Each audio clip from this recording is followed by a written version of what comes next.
পরিষদ কেমন হবে বা কেমন হলো এটা হয়তো কালকে আলোচনা করা যাবে। তো আমি আজকের যে বিষয়টি বলি যে নির্বাচন পরবর্তী সবচেয়ে বড় যে প্রশ্ন উঠছে এবং বিতর্কের জায়গায় সবকিছুতে বিতর্ক থাকছে না একটা বিষয় নিয়ে, গণভোটের ক্ষেত্রে যে বিষয়টা এসছে যে আসলে বিএনপির পক্ষ থেকে যে সংবিধান সংস্কারের বিষয়গুলো কথা এসছে, বিএনপি চেয়ারম্যানকে জিজ্ঞাসা করা হয়েছিল যে সনদ বাস্তবায়নের বিষয়টা নিয়ে। তিনি বলেছেন যে আমাদের যেগুলো নোট অফ ডিসেন্ট নেই সেগুলো আমরা ধারাবাহিকভাবে করব, বাস্তবায়ন করব। এখন প্রশ্ন হলো বিএনপির নোট অফ ডিসেন্ট যেগুলোতে আছে সেগুলো বাদ দিলে জুলাই সনদ আসলে খুব বেশি ফলপ্রসূ সনদ হয় না। এখন প্রশ্ন হলো গণভোটের পরেও কি বিএনপির সেই সুযোগটা আছে? আছে। কিভাবে?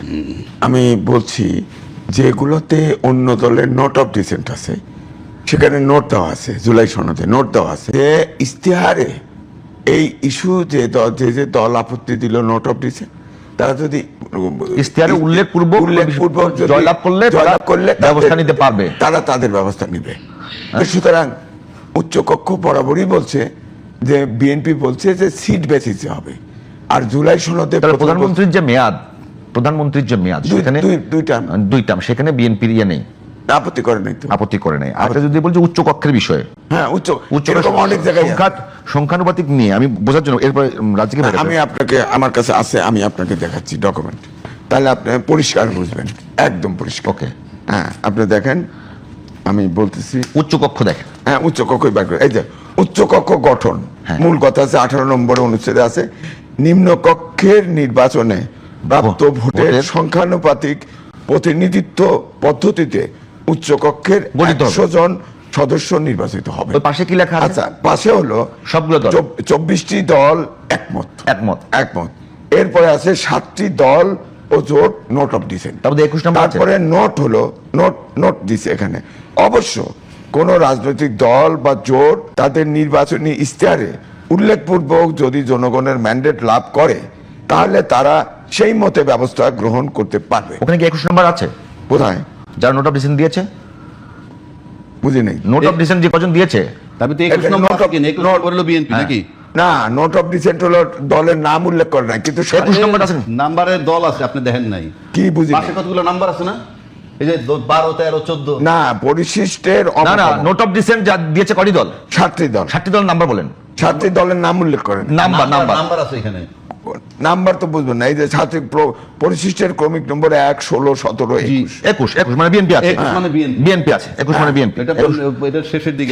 আচ্ছা, তাহলে তার মানে তো ক্লিয়ার যে বিএনপি এবং আমি এই পর্যন্ত থাকি। তার মানে বিএনপি ওখানে নোট অফ ডিসেন্ট আছে এবং বিএনপি ইশতেহারে উল্লেখ করেছে যে তারা উচ্চকক্ষ সংখ্যানুপাতিক হারে করবে না। বিএনপি যেহেতু জয়লাভ করেছে, শুধু জয়লাভ করে নাই, ব্রুট মেজরিটি পেয়েছে, তারা পাওয়ার পরে এখন তাদের তো আর দায়বদ্ধতা নাই, এই জুলাই সনদ অনুযায়ী নাই, এটা তাদের ইচ্ছা।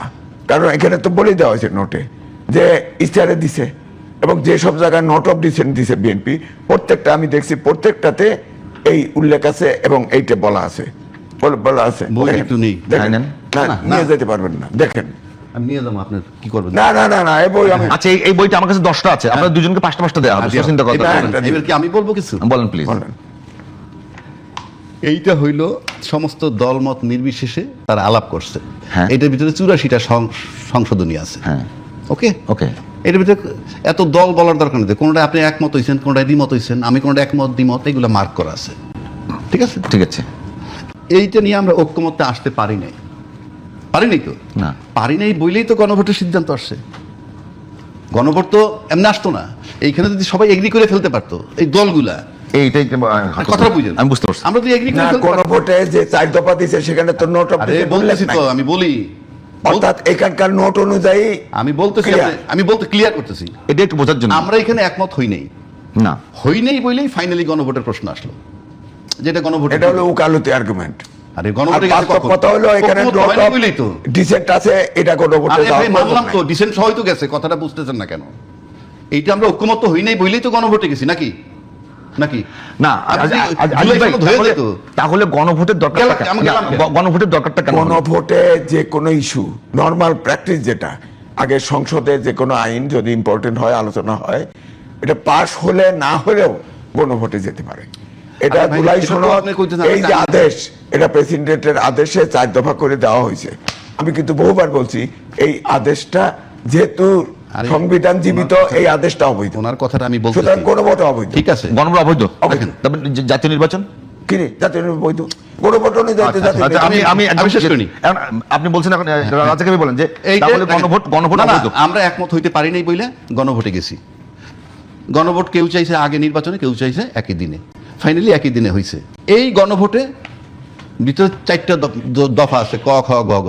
ওইটার ভিতরে কিন্তু 84টাই ঢুকানো, সব ঢুকানো আছে। এই 84টাই ঢুকানো হয়েছে, ভেরি সিম্পল, 84টা ঢুকানো আছে। ওকে ওকে। তাহলে আমি এখন গণভোট দিতে গেলাম, হ্যাঁ আর না, হ্যাঁ অথবা না। গণভোট আইনে নাই বলতেছেন, আমি তর্কের খাতির ধরে নিলাম মনাস খাতির, কিন্তু আমরা রাজনৈতিক দল কিন্তু মানছি গণভোটে যাব, তার সাথে জনগণ সম্পৃক্ত। গণভোটে জনগণ গেছে, 4,80,00,000 লোকে ভোট দিছে হায়ের পক্ষে, 2,25,00,000 বিপক্ষে দিছে। তার মানে এটা আমরা সবাই মেনে নিছি, দল মত নির্বিশেষে। আপনি লিগ্যাল হোক ইললিগ্যাল হোক, আমরা মেনে নিছি। এবং তারেক রহমান সাহেব গণভোটের পক্ষে ভোট দিতে বলছেন। I am paying respect to him, salute জানাই তাকে। এবং এখন যদি বিএনপি যেভাবে বলছে, সেটা পরে আসি। এখন আপনি মানে এই আর নোট অফ ডিসেন্ট নাই। গণভোট যখন হয়েছে, এখানে নোট অফ ডিসেন্ট আপনি হয় গণভোট টাচ করলে এটার পক্ষে থাকবেন, টাচ না করলে অন্য কথা। এইবার আসেন দলীয় ম্যানিফেস্টো। তাদের একটা দলীয় ম্যানিফেস্টো দিছে। দলীয় ম্যানিফেস্টো তো শতভাগ জনগণের নয়, তর্কের খাতিরে ধরে নিলাম। ওনারা যতগুলি ভোট পাইছে অত পার্সেন্টই তর্কের খাতিরে ধরলাম। আপনি তো আমার উপরে চাপাইতে পারবেন না, আপনার তো দলীয় ম্যানিফেস্টো, এটা তো বিএনপির রাজনৈতিক ইশতেহার। সুতরাং জনগণের জন্য আপনাকে এটার মূল্যায়ন করতে হবে। এখন 2/3 মেজরিটি আপনি পাইছেন, আপনি পার্লামেন্টের সবচেয়ে বড় ক্ষমতাধর। এখন আপনারা বলছেন হাতে ভোট দিতে, জনগণ আপনাদেরকে বিশ্বাস করে হাতে ভোট দিছে। এখন যদি আপনি এটা কার্যকর না করেন, কিংবা আমরা নোট অফ ডিসেন্ট দিয়ে রাখছি ওইটি করব না, ওইটা না করার, এটা না গণভোটে অবজ্ঞা করা, সেম সেটা আপনারা করতে পারেন। করলে দেশ জাতি অন্য দল কিভাবে নিবে সেইটা অন্য, আমরা দেখব কি কনসিকুয়েন্স হয়। কিন্তু once it is accepted by you, আপনি হাতে ভোট দিতে বলেছেন, জনগণ হাতে ভোট দিছে, এবং 4,80,00,000 ভোটাররা ভোট দিছে। 4,80,00,000 ভোটার কিন্তু এটার ভিতরে সব দলের ভোটার আছে। আমি বুঝতে পারছি। একটা বিষয় একটু রাজ্জাক ভাই জানবার জন্য, আমি একটু বলি। আপনি বলবেন এটা এই শেষ করে নেই, তবে শেষ টাইম জানবেন রাজ্জাক ভাই একটা বিষয়, যদি মানে বা জুলাই সনদ বাস্তবায়ন না হয়, সেক্ষেত্রে কি জুলাই অভ্যুত্থান, তার পরবর্তী 18 মাসের সরকার এবং নির্বাচন, এই কোনোটা কি কোনো প্রশ্নের সম্মুখীন হয়? আপনি যদি আমাকে প্রশ্ন করেন, আমার বিবেচনায় প্রশ্নের সম্মুখীন হয়। কেন আমি বলি, কথা বারবার বলছি, এখনো বলছি, এই যে আমরা নির্বাচনটা করে ওত্তার নিলাম, আমরা কিভাবে ওত্তার নিলাম, কোন আইনে, কিভাবে, কোন সংবিধান নিলাম, আমরা বসলাম তো। এই জন্য এই বিতর্ক এখন আর দরকার নাই। সরকার হয়ে গেছে, ভোটের আলোকে সংস্কার হবে, ভেরি সিম্পল।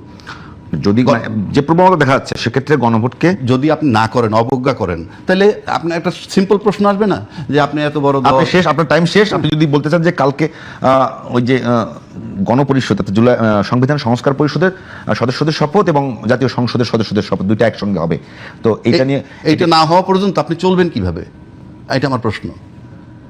আগের সংবিধান দিয়ে, আগের সংবিধানে তো জুলাই 2026 ফেব্রুয়ারিতে তো নির্বাচনই নাই। এটাতে আছে। এটা সংস্কার আপনি ঢুকলেন, এই যে এখন আপনার গণপরিষদ হিসেবে কাজ করেন, কিংবা সংবিধান সংস্কার পরিষদ হিসেবে কাজ করেন, কইরা